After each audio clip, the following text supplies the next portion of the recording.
In-context design between linked documents is similar to in-context design within the same document. The difference between the two workflows is with linked documents, a version is always referenced. This lesson focuses on in-context design between linked documents, where the assembly and part studio are contained in different documents. When editing an existing part in context of the assembly, where the part studio is in a different document, from the assembly, right-click on the part to be modified and select Edit in Context. That part's document opens and the part studio is activated. A ghosted snapshot of the assembly is also visible.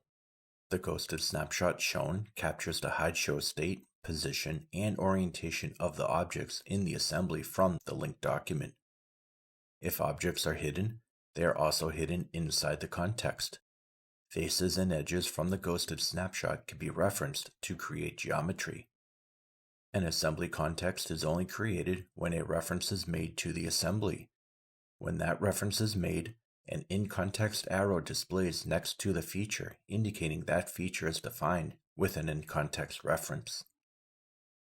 To switch back to the assembly without committing any edits, select Go to Assembly from the pull-down menu at the top of the graphics area, or switch to the document containing the assembly.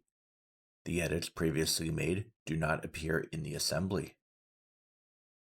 To update these changes in the assembly, a version needs to be created.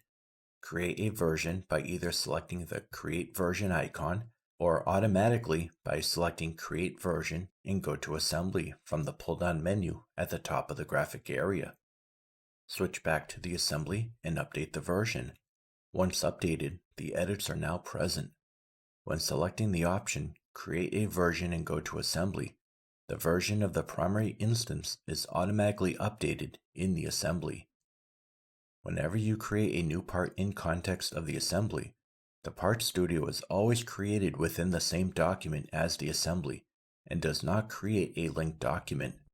However, once created and the part is inserted and mated into the assembly, the part studio can be moved out of the document and automatically become a linked document. Just like when working within the same document, a new drop-down menu appears at the top of the feature list.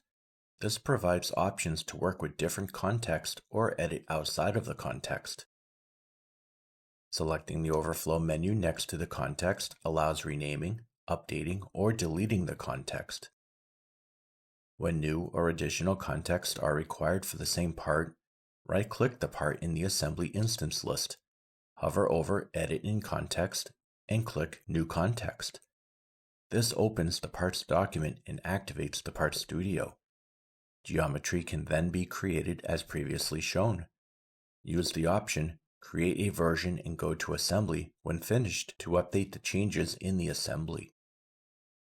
You may need to update the ghosted assembly in the context when a new part is added to the assembly that should be displayed in the context, or if a part is deleted from the assembly that should no longer be in the context, or if the position, orientation, or hide show state of the objects change and need to be reflected in the context. There are two ways to update the context in an assembly, from the right-click menu in the assembly or from the drop-down menu of the part studio. To update from the assembly, position or adjust the visibility of components as needed for the update.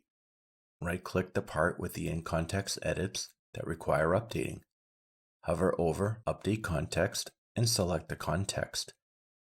The context in the part studio updates to the current state of the assembly and the in-context edits are propagated to the part. Every time the context is updated, a new version is automatically created in the linked document with the part studio. The assembly automatically updates the reference of the primary instance to the new version from the linked document. To update from inside the part studio, make sure that the assembly is in the correct position. In the part studio, select the context from the drop-down menu. Expand the overflow menu and choose Update Context. Unlike the previous method, a version is not automatically created and the assembly still references the previous version. This workflow allows updating multiple context without creating new versions each time. Use this method to update several contexts, then manually create a version to update the assembly. The assembly indicates when a new version is available. Update the linked document inside the assembly using the reference manager to display the new changes.